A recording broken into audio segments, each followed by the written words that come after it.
Good morning, everybody. What's up and welcome back. If you're new here, I'm Liz, your host here at Crimes Untold. And today is our true crime recap that we got going on. So first and foremost, obviously just to touch base on Robert Card, who was our spree killer, mass murderer, shooter in Lewiston, Maine. They revealed part of his suicide note that he left after they found his body or found his remains. So at about 7:45 p.m. This past Friday, they found his remains after a 48-hour manhunt. And this was post him shooting 2 different locations in Lewiston, Maine, and killed 18 people. So he was actually found in a trailer somewhere where he used to work previously, and they decided to kind of reveal a little bit about what his suicide note says. Now, there's a note that he left to a loved one, which was determined to be his son, that contained bank account information and his cell phone password in it. And this was confirmed by the Commissioner of Public Safety, Michael Sawchuk, for Maine yesterday during a press conference. So, like I said, his body was found in a trailer, and this was at the Maine Recycling Center in Lisbon, or in Lisbon Falls. But for them, it says it remains unclear as to how he died, but it is believed that he did indeed kill himself via suicide or GSW to the head, or a self-inflicted gunshot wound. Some correspondence says it appears that he died via a self-inflicted gunshot wound, but they are not publicly affirming this notation. So that's kind of what I have for you with that. Yeah, I just find it quite ironic that we found him at a place of previous employment, because typically you'd want to go to somewhere safe, unless he felt that this was somewhere safe he could go to. I mean, whatever works for him. Whatever works. I mean, yeah. So next on our list, we're going to be talking about a baseball player, former baseball player. We're going to be talking about Danny Serafini. So he was just extradited back to Placer County in connection to a deadly shooting in which he was arrested initially this past Sunday on suspicion of killing his father-in-law. And I believe he was also killed in connection to the attempted murder of his mother-in-law. So, the 2021 killing of Robert Spohr and the shooting of Spohr's wife, Wendy. Yeah, messy. And, so back on June 5th of 2021 at around 10 p.m., there was a call that the sheriff's office responded to, that there was something that happened in a home in Homewood, which is north of Lake Tahoe. So when they arrived, this is when they found 70-year-old Robert Spohr dead from a gunshot wound. And his wife, Wendy, was also shot, but she recovered. So they automatically assumed that maybe it was a murder-suicide, because Wendy died the following year. She didn't die because of her injuries, but she died because of a suicide. And whoever killed her husband and did the attempted murder on her, they're alleged to have helped in her subsequent death. So Danny Serafini used to be a baseball player. He was drafted to the Minnesota Twins in 1992. He played for the Cubs. He played for the Padres, the Pirates, the Reds, the Rockies. Yeah, he was everywhere. And in 2007, he ended up failing for performance-enhancing drugs, and he was suspended for 50 games at that time. Yeah. So Sorry, Jan. But he screwed his own career because he was doing performance enhancing drugs. But the basis of this is that he was charged in connection to the murder of his father-in-law and of his mother-in-law, and yeah, he was extradited back. That way they can continue these proceedings. So next is actually a very weird case that I found, which involves, this time of year, Halloween. It's a shooting that happened in Mansfield, Ohio. I have yet to see anybody actually talk about this. So yeah, when it was first reported on the 28th, there was 2 teens that were dead and 4 that were injured because of this party in Mansfield, Ohio. At around 11:40 p.m. on Friday is when this shooting occurred, and obviously left 2 dead and 4 injured.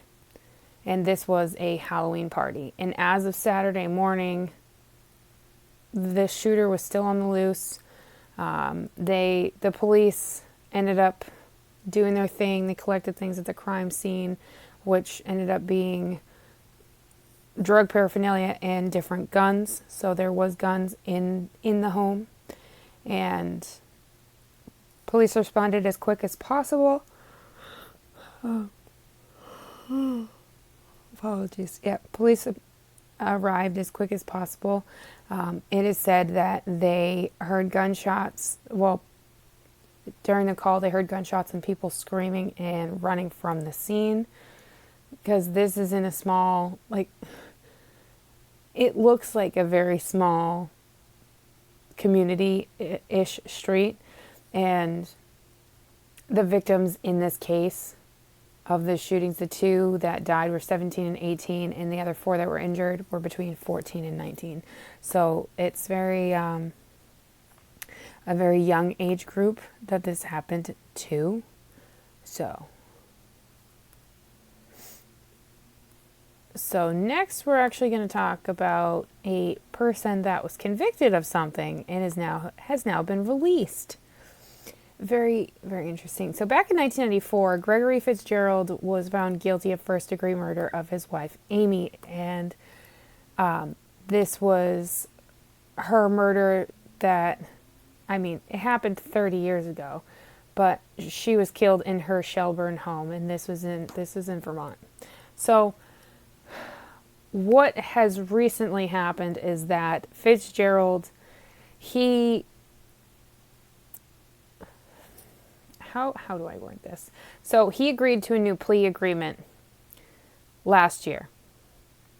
And this was after he argued that his defense attorney basically neglected to tell him that there was a plea deal on the table and that he'd face life without parole if he took the plea deal or if he didn't. Well, the prosecutors that looked at his appeal and for a new plea agreement actually allowed him to have the new plea bargain with the possibility of parole. And what happened is now he was just released, and this is because he completed his mandatory DOC programming that he needed. He is eligible per all of the requirements that is required of him in order to be released.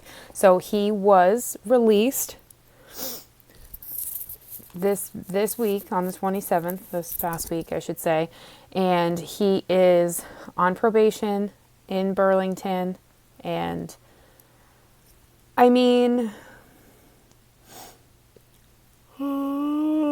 is it okay to have a murderer walk out on the loose? I don't know, but this was something that popped up that I was like, I don't know. So next we're going to talk about the 2 missing boys or young men from Massachusetts that were actually just found in Vermont, because it's going to coincide with what I'm going to talk about after this. So the bodies of 21-year-old Yaheem Solomon and Eric White, Solomon's from Pittsfield and Eric White is from Chicopee. They were found this past Wednesday in Eden, Vermont. Both died from multiple gunshot wounds. Solomon died from multiple gunshot wounds to the head, and then White died from a single gunshot wound to the head. So this was something premeditated, and obviously White could have killed Solomon, and then White turned the gun on himself, but they didn't say anything about finding the firearm at the scene. And nothing has really been released about what the possible motives are behind this murder, what they were doing in Vermont, or anything like that. All we know is that they disappeared under strange circumstances, and they were just traveling together. They were reported missing back on October 15th. This is after they failed to touch base with their families. They were seen also in Burlington, Morrisville, Stowe, and in Lowell. And yeah, they just were missing.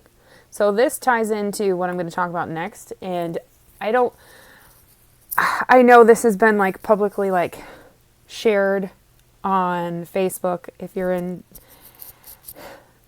different crime groups, you've probably seen this on Facebook, but I haven't seen this full-fledged out on the media or anything like that.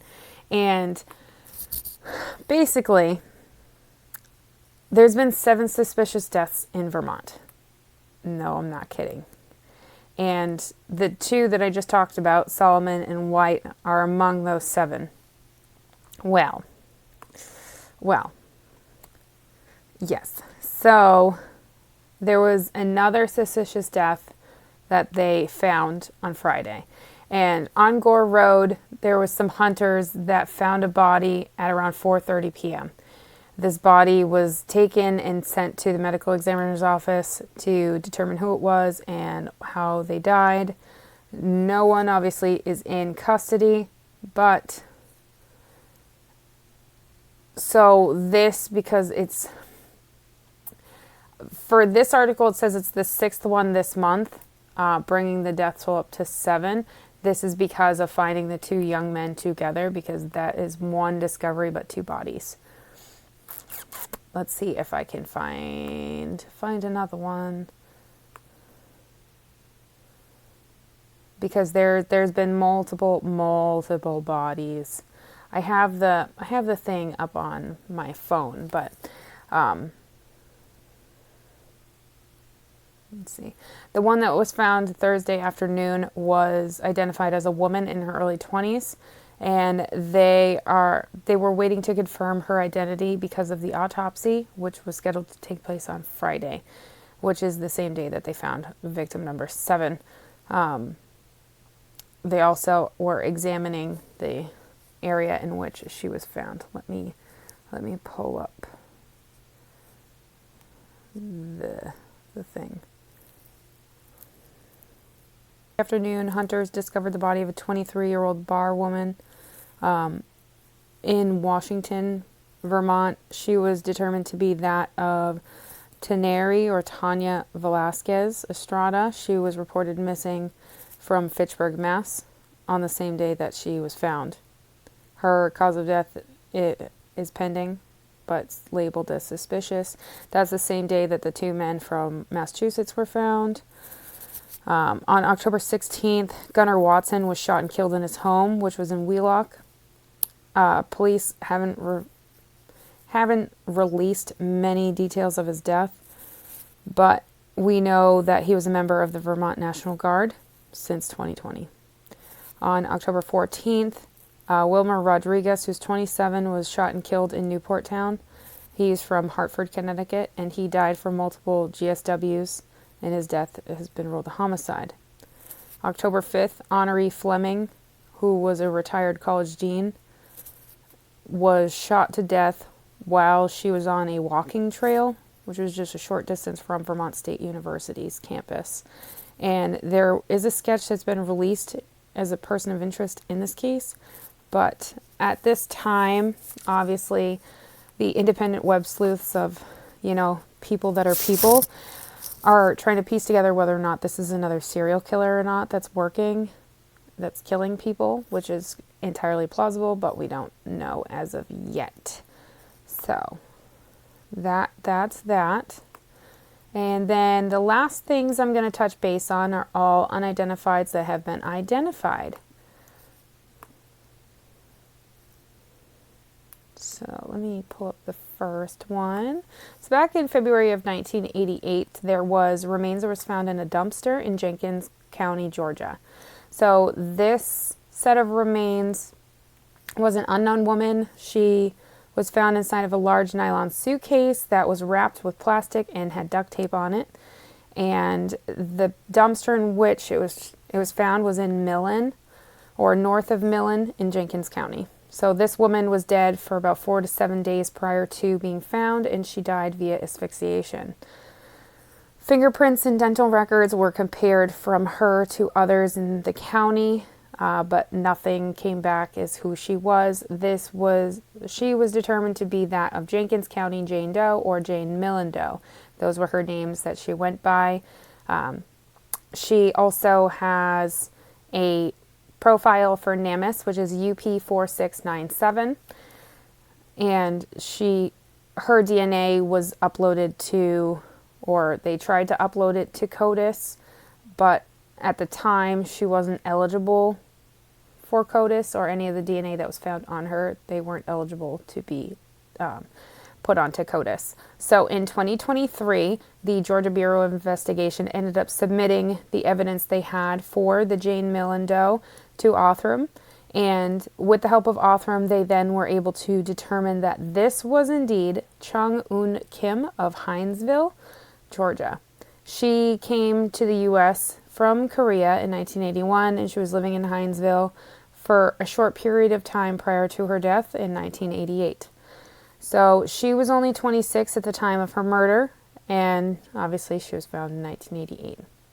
Her family has been notified about this, and they are continuing to work as to what happened to her.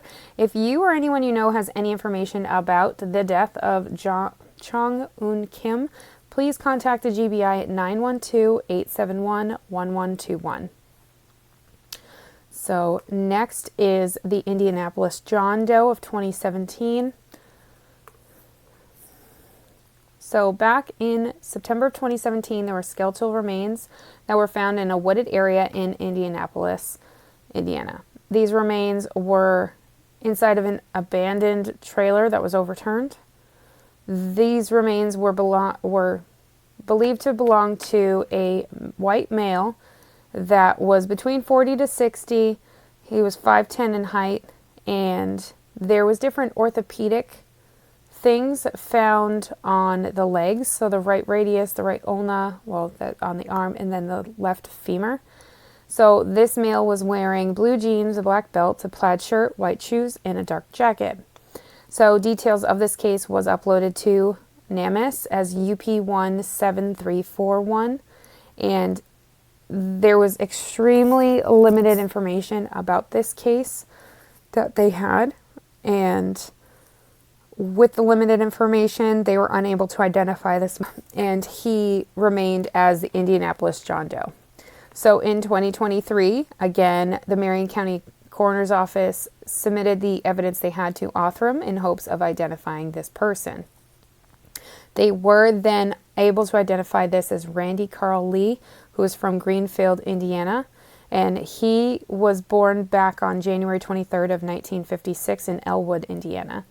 And the last time he had spoken to any of his family members was in 2015, so 2 years prior to being discovered, and it was known that he kept to himself. He was never reported missing. His remains were found approximately 7 miles from his last known address in Greenfield. So back in February of 1990, there was a set of remains that were found in a wooded area near the Evans Bridge Road in Heflin, Alabama. And this is a small town that's between Birmingham and Atlanta. So this body was along the Interstate 20. There was a crew that was working in the area that found these remains and contacted the police. This Jane Doe, because it determined it was a female origin, a white female, she was determined to be that of the Cleburne County Jane Doe. That's what they named her. Her details of her case was uploaded to NamUs as UP84287. There was a facial reconstruction that was made by LSU Faces and released to the public in hopes of finding out who she was. Unfortunately, up until 2023, there wasn't anything that we could find. That was until Alabama Department of Forensic Sciences, in collaboration with the Heflin Police Department, then took all of their information in DNA, sent it to Othram so they could do genetic testings. And what happened is they ended up discovering that the Cleburne County Jane Doe was that of Clara Kopp Reynolds of Georgia. The last time she was seen was with a male friend, and she was supposedly traveling to Florida. She was born back in 1947 but went missing in 1988 or 1989. It was either late 1988 or early 1989. And her death is suspected to be suspicious, obviously. They have identified a suspect in her death, but they have not released any information about that in this time. And they are working on solving this, full-fledged solving this, but at this time, that is what we know. And lastly, we're going to be talking about the cold case of a woman from Gloucester. That's a 40-year-old cold case in Florida. So, let's see. There's a woman from Gloucester. Her name is Megan Smith. She wanted to know what happened to her mother. And the only explanation she had was that she grew up without her, and she wanted to know why she hadn't seen or heard from her mother since 1983 when her mom left Massachusetts. So her mom would have come back if she could have, but they don't know what happened to her. So Megan Smith's mom is Lori Jane Kiersey of Gloucester.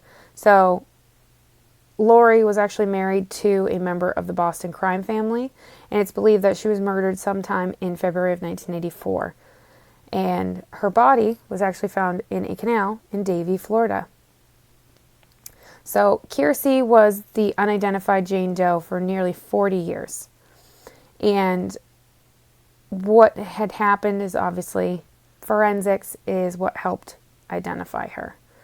So Kiersey was found wearing jean shorts, and she was found strangled to death in a canal. At the time, they had no idea who it was. All they knew is that she was between the ages of 24 to 30. She had blonde hair.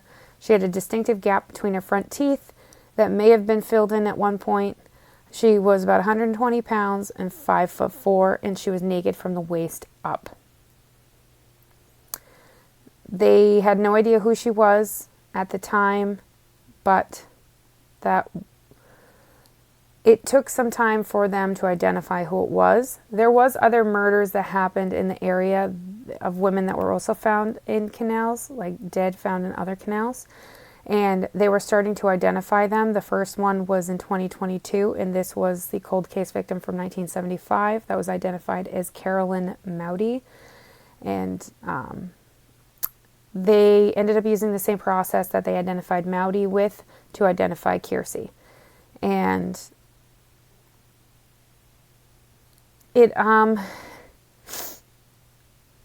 it was the 39th anniversary of her mother's body being found is when she heard back from the investigators on the case, and within days of her submitting DNA, and she submitted her DNA to the Gloucester Police Department, in which they ended up using a private lab called Bode Technology, and they confirmed that it indeed was her mother. So her mother gave birth to her when she was 17 years old, and that her parents were not married. At the time of her murder, her mother was 23 years old, and the last time she saw her mother was on Thanksgiving of 1983, which is still really tragic. And it's believed that her death has something to do with the Boston crime family, but there's rumors, we don't know.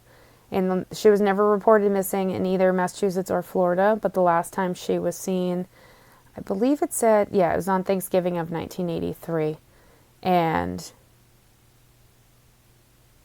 there's different stories as to how or why she left Massachusetts. So that, my friends, is this week's True Crime Roundup, Rundown, Recap, all of the above. I hope you enjoyed, and I'll see you guys in my next one.